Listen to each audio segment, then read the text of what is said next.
राज है।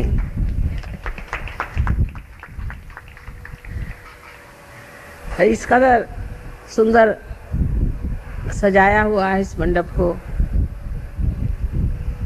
फूलों से और विविध रंगों से। सारी शोभा इतनी बढ़ाई हुई है कि शब्द रुक जाते हैं कलाकारों को देख करके। उन्होंने किस तरह से अपने हृदय से यह इतनी प्रतिभावान चीज बनाई कि थोड़ी समय में।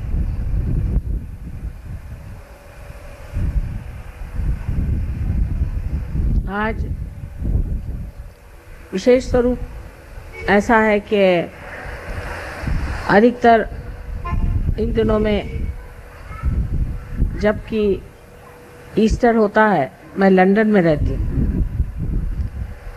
और हर ईस्टर की पूजा लंदन में ही होती है। तो उन लोगों ने ये खबर की कि माँ कोई बात नहीं, आप कहीं भी रहें, जहाँ भी आपकी पूजा होगी वहाँ हमको याद कर लीजिएगा और हम लोग यहाँ ईस्टर की पूजा करेंगे उस दिन। इतनी जल्दी में आज पूजा का सारा इंतजाम हुआ और इतनी सुंदरता से। ये सब परमात्मा की असीम कृपा है जो उन्होंने ऐसी व्यवस्था करवा दी।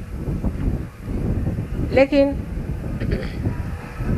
यहाँ एक बहुत बड़ा कार्य आज से आरंभ हो रहा है।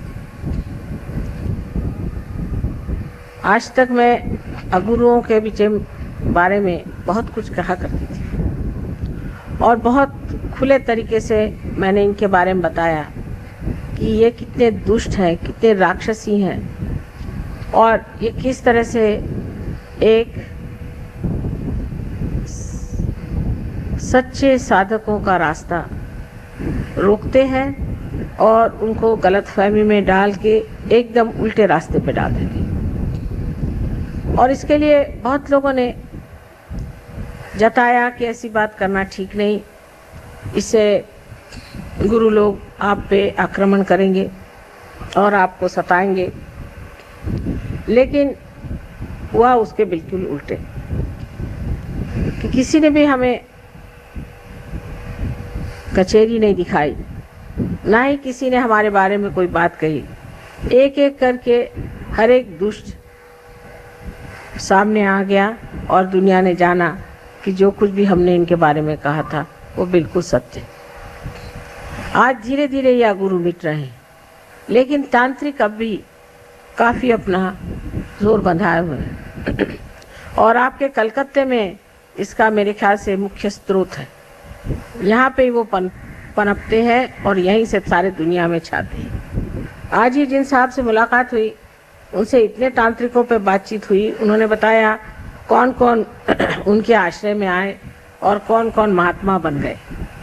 मुझे लगा यह अभियान अब शुरू हो गया कि तांत्रिकों को एक एक करके ठीक करना ज़रूरी नहीं है, सबको एक साथ ही गंगा जी में धो डालना चाहिए, तभी इनकी तबीयत ठीक हो। तो आज से ये जो महिषासुर सब दूर फैल गया है, इसको खत्म करने का ही अभियान शुरू होना चाहिए।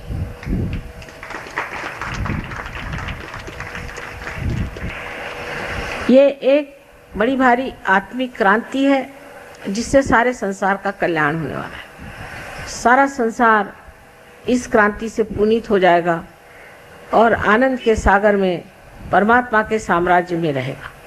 लेकिन उसके लिए सबको धीरज से कुछ न कुछ त्याग करना चाहिए और उसके लिए सबसे बड़ी चीज़ ये है कि हिम्मत रखनी चाहिए। हिम्मत से अगर काम लिया जाए तो कोई वो दिन दूर नहीं जब हमारा सारा संसार सुख से भरा हो जाए। किंतु उसमें सबसे बड़ी अड़चन आती है हमें जबकि सहयोगी गहनता में उतरते नहीं। सहयोगियों को चाहिए कि वो बहुत गहन उतरे। हर सहयोगी के लिए ये एक बड़ी जिम्मेदारी है कि उन्हें इस क्रांति में ऐसा कार्य करना चाहिए जो एक विशेष रूप धारण किए हो। अभी तक जो भी सहयोगी मैं देखती हूँ उनमें यही बात होती है कि अभी हमारी ये पकड़ आ रही माँ, अभी हमारे ये चक्र पकड़ रहे हैं, हमारी ये हो रहा है, अभी हमारे अंदर ये दोष है, ऐसा है वैसा है। लेकिन जब आप देना शुरू करें, जब आप दूसरों को देना शुरू करेंगे, जब दूसरों का उद्धार करना शुरू करेंगे, तो अपने आप ये सब चीज़ें धीरे धीरे कम होती है। चित्त आपका इधर ही रहना चाहिए कि हमने कितनों को दिया, कितनों को हमने पार कराया, कितनों को हमने सहयोग में लाया है। जब तक हम इसको बहुत ज़ोर से नहीं कर सकते तब तक सहयोग का कार्य आगे नहीं बढ़ पाए, और ये बढ़ाना अत्यंत आवश्यक है। उसके लिए और भी बहुत सी बातें करनी चाहिए जो कि हम लोग सोच रहे हैं कि 1 साल के अंदर घटित हो जाएगी। उसमें से एक बात ऐसे सोच रहे हैं कि एक इस तरह का कोई आश्रम बना लेंगे जहाँ पर कि सहयोगी अलग अलग जगह से आके रहेंगे और उनको सहयोग के मार्ग की पूर्णतया उनको परिचित किया जाएगा। इतना ही नहीं, लेकिन उनकी जो कुंडलिनी है उसकी जागृति भी पूर्णतया हो जाएगी और वो एक बड़े भारी महान योगी के रूप में सारे संसार में कार्यान्वित होंगे। इसकी व्यवस्था सोच रहे हैं और मेरे विचार से साल भर के अंदर कोई ना कोई भी ऐसी चीज़ बन जाएगी जहाँ पर आप लोग कम से कम 1 महीना आके रह सकते हैं और वहाँ रह करके आप इस सहयोग में पारंगत हो जाएं और एक निष्णात प्रवीण सहयोगी बन के सारे संसार में आप कार्य कर सकते हैं। पर सबसे बड़ी बात यह है कि जो हमारे अंदर एक तरह का अपने प्रति एक अविश्वास सा है, जो डिफिडेंस है, उससे हमें बाज आना चाहिए। हम आपसे बताते हैं, यहाँ जो डॉक्टर वॉरेन है, ये जब सहयोग में आए थे तो हमारे पास ज़्यादा से ज़्यादा 8 दिन तक रहे। उसमें भी लड़ते झगड़ते ही रहे पूरी समय। उनके पहले समझ में नहीं आ रहा था कि किस तरह से अपने को ठीक करें। बहरहाल जो भी हो, उसके बाद जब वो ठीक हो गए तब वो वापस ऑस्ट्रेलिया चले गए और ऑस्ट्रेलिया जाने के बाद उन्होंने इतने लोगों को पार कर दिया, इतने लोगों को ठिकाने लगा दिया कि मुझे बड़ा आश्चर्य हुआ कि जिन्होंने गणपति भी क्या उसे जाना नहीं था, जिन्होंने किसी भी देवता के बारे में जाना नहीं था, जिन्होंने कुंडलिनी के बारे में कुछ जाना नहीं था, वो 8 दिन के अंदर इतने बढ़िया होकर के और सारे ऑस्ट्रेलिया पर छा गए। तो ये सोचना कि हम इसको नहीं कर सकते हैं या कैसे करें, इसमें ये उलझन है, लोग क्या समझेंगे, इस तरह की अगर आपने विचारधारा रखी तो सहयोग बढ़ नहीं सकता। परमात्मा आपके साथ में है, शक्ति आपके साथ में है, आप स्वयं योगी हैं और सब योगियों पे ये जिम्मेदारी है कि इस कार्य को पूरी तरह से करें। जब तक आप संगठित रूप से नहीं रहेंगे तब तक ये कार्य नहीं हो सकता। संगठित होना पड़ेगा और संगठित होने का मतलब यह है कि आप एक शरीर के अंग प्रत्यंग हैं। एक सहयोगी को दूसरे सहयोगी से कभी भी विलग समझना नहीं चाहिए। जैसे कि मैं देखती हूँ कि शुरुआत में सहयोगी, जो इंसान सहयोगी नहीं है उसके ओर ज़्यादा मुड़ता है बनिस्बत उसकी ओर जो सहयोगी है। तो पहली तो बात ये होनी चाहिए कि जो हमारे दूसरे भाई बहन माने सहयोगी हैं उनके आगे बाकी सब पराए। कोई कुछ भी बात कहे उनके साथ हमको किसी तरह से भी एक मत नहीं होना, क्योंकि वो चक्कर में आपको डाल देंगे और आपके अंदर फूट पड़ जाएगी। इस आसुरी विद्या से अगर बचना है तो आपको ये समझ लेना चाहिए कि आप योगी जन हैं और आप परमात्मा के साम्राज्य में हैं। हर आसुरी विद्या का एक एक एजेंट है, समझ लीजिए, वो आपको खींचना चाहता है कि आप इस विद्या से हट जाएं और उनकी विद्या में आ जाएं। और उनकी चालाकियाँ इतनी सुंदर हैं कि आपकी समझ में नहीं आएगी। इसलिए पहली चीज़ एक है नियम कि हम सहयोगियों के विरोध में जाए और कोई ग्रुप हम नहीं बनाए।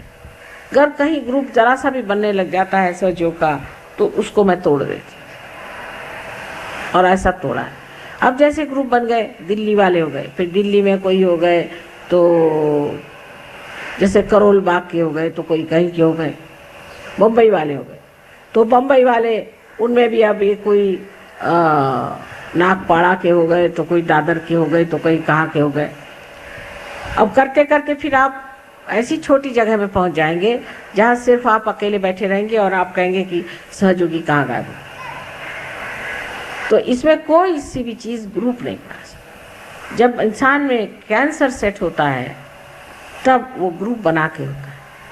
एक आदमी में अगर DNA जिसे कहते हैं, एक आदमी में खराब हो जाए, एक सेल में अगर खराबी आ जाए, एक ही सेल में अगर खराब आ जाए तो वो दूसरे सेल पे जोर करेगा और वो दूसरा सेल तीसरे पे करेगा और ऐसा एक उनका गुट बनता जाएगा और वो चाहेगा कि हमारा जो गुट है वो सबके ऊपर में हावी हो जाए। जब वो सब पे हावी होने लग जाता है, जैसे कि समझ लीजिए कि आपके नाक के ही सेल्स हैं वो अगर बढ़ने लग गए तो उन्होंने एक गुट बना लिया और एक बड़ा सा यहाँ पर लंप सा हो गया और उसने जा करके आक्रमण किया आपके आँख के ऊपर में, आँख को ढक लिया, फिर वहाँ से गए कान को ढक लिया।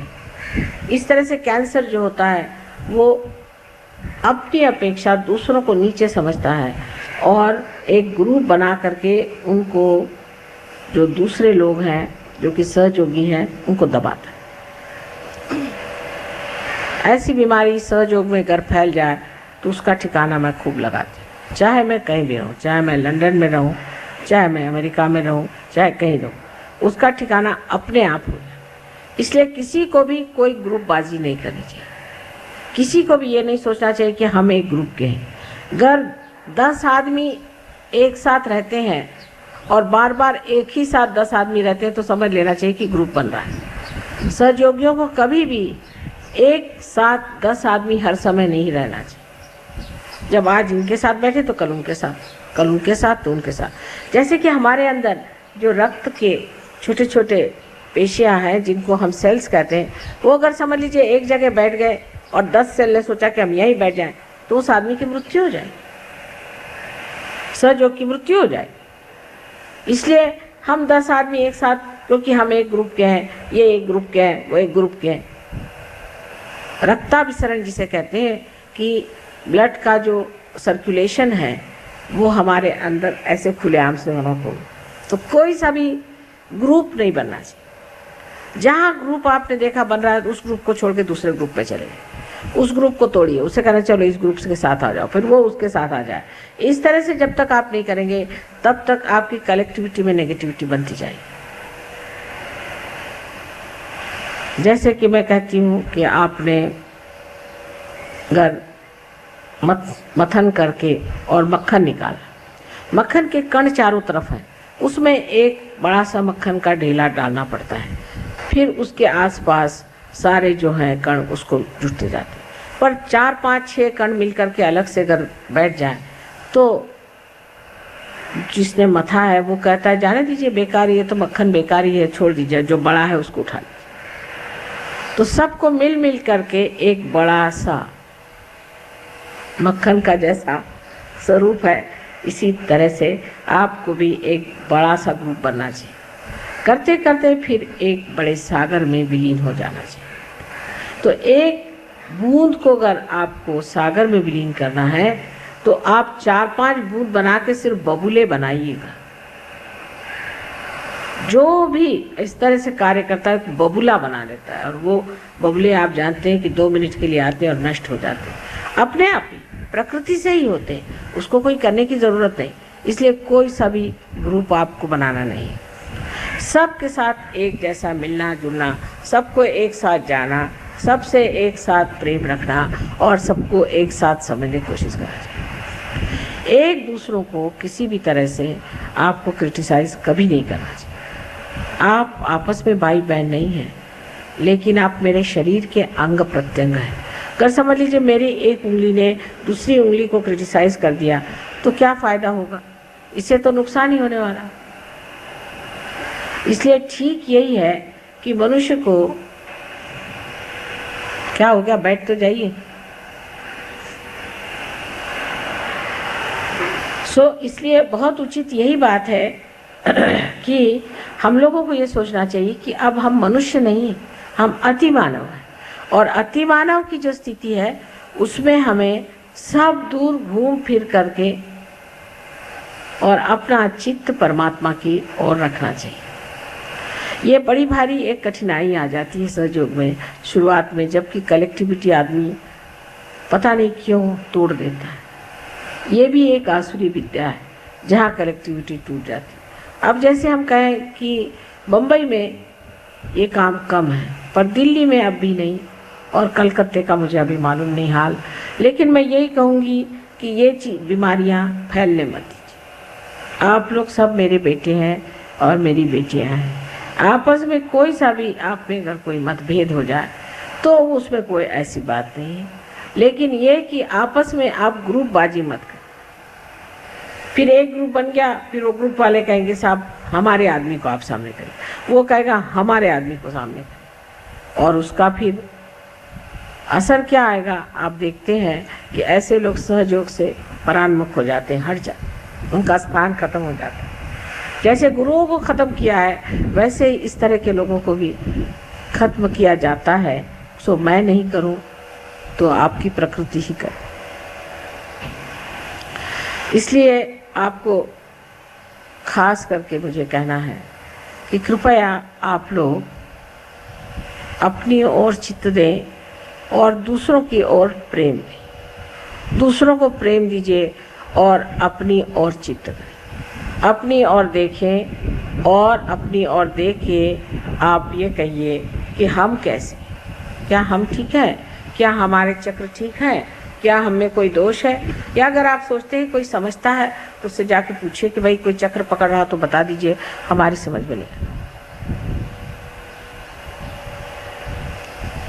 जिस दिन आप इस चीज़ को अपना लेंगे कि हम माँ के अंग प्रत्यंग में बैठे हैं, आप समझ जाएंगे कि आपका कितना महत्व है। आप चाहे जैसे भी हैं, हमने आपको स्वीकार कर लिया, अब आपको भी हमें स्वीकार करना होगा और जानना होगा कि अब अत्यंत शुद्ध और पवित्र भाव से रहने से ही हमारी माँ को सुख और आनंद मिल सकता है।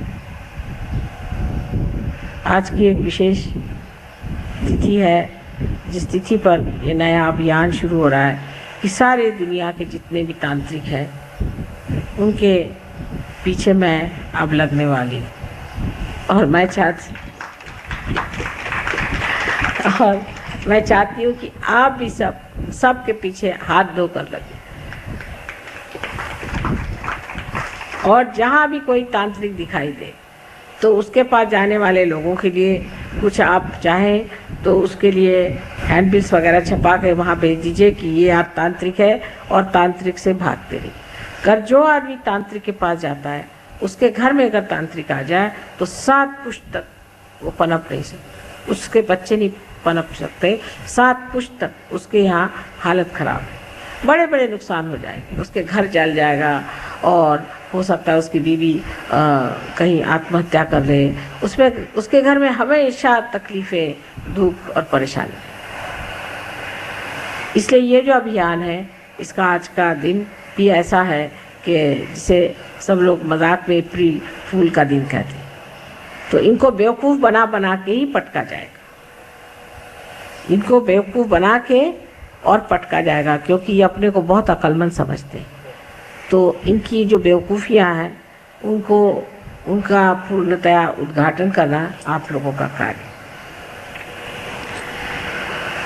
आप सबके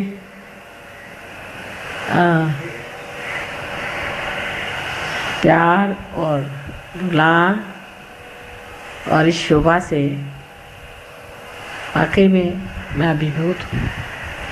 इतना आप लोगों ने खर्च किया, इतनी शोभा बढ़ाई है, सो यही कहना है कि बहुत ज़्यादा खर्चा करने की ज़रूरत नहीं। आपकी माँ तो इतनी सीधी सादी है, उसको कोई भी चीज़ की ज़रूरत नहीं। आप लोग जो भी है, जो कुछ भी हमें दे दें तो ही बहुत है, हमें तो कुछ चाहिए भी नहीं। जो कुछ हमसे लेना है वो आप लोग ले लीजिए, लेकिन अब आप लोगों के संतोष के लिए हम कहते हैं अच्छा भाई आपको साड़ी देना है तो दे दो, अब क्या करें। लेकिन वो भी क्या आप सोचिए कि 4 साल पहले दी हुई साड़ियाँ अब भी ऐसी ताले में चाबी में बंद है। वो तो हमारे समझ नहीं आता कि बाद में जब कोई म्यूज़ियम बनेगा तो उसमें आप लोग लगाइएगा।